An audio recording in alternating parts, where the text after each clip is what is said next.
My name is Marcia Daft, and I'm here working in Des Moines through the partnership between Des Moines Public Schools, Des Moines Performing Arts, and the Kennedy Center. I'm a professional musician, and I have been working with teachers and students in public schools all around the United States. One of our favorite education programs and the ways that we work with schools is through a great partnership program we have with Des Moines Public Schools and the John F. Kennedy Center, rooted in providing professional development and learning opportunities for teachers on how to bring the arts into their classrooms in ways that are really meaningful and connect with other content areas. And the purpose for me coming this week was to teach a course session. We have teachers from around Des Moines who are enrolled in the course. It's taught at the Civic Center. And when it's just teachers and we're alone in the course session, we introduce arts integrated teaching strategies. We learn how to integrate the arts with other subject areas. We practice how to teach this way, and we share ideas and evidence and research about the importance of teaching this way and how it aligns with Schools for Rigor and how it aligns with bringing higher order thinking skills into the classroom.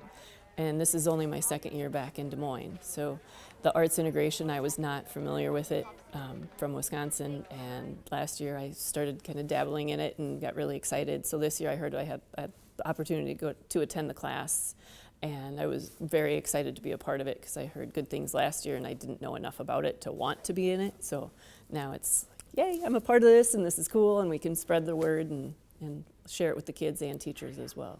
Hurry up. Stay down. Stay down. Hurry up. Hurry up. Vocal expression is the way, as speakers and readers, we convey our thinking and our feeling about what we're saying. They would pause it because the person might look around to see if anyone was around them.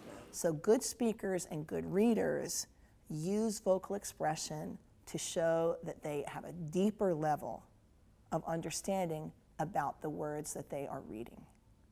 So it relates to the skill of inference and comprehension that teachers are really working hard to teach those intermediate students. That was the law.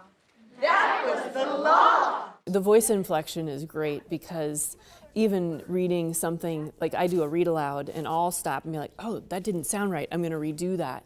And it lends that to, oh, kids can read something and realize that they didn't do it right, and it's okay to change things. Sometimes you think that you need to be perfect the first time, and we aren't perfect, and it's okay to make adjustments to make it the way you want it to be. Arts integrated teaching is extremely engaging for students, but sometimes when we hear the word engagement, particularly when it's in the same sentence with arts, we think that we're putting on a show for the kids and that it's fun and that somehow they are passive consumers of something that is entertaining. But there's a huge difference between entertainment and engagement. In a classroom setting, engagement means you are giving children high-level, complex problems that require high degrees of thinking and reasoning and creative problem solving. That's what creates true engagement. So how do you get to engagement? Well, you give the kids complex problems that require creativity. And then that degree of challenge, the creative challenge. How can you say this? How would you rework it? How would you say it differently? How did she say it? Can you create a new way of saying it? That's what creates engagement. So artistic engagement is usually about solving quite complex problems that require having a range of creative choices.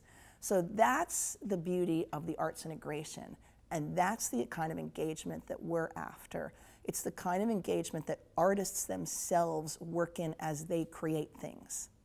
It's not about the show.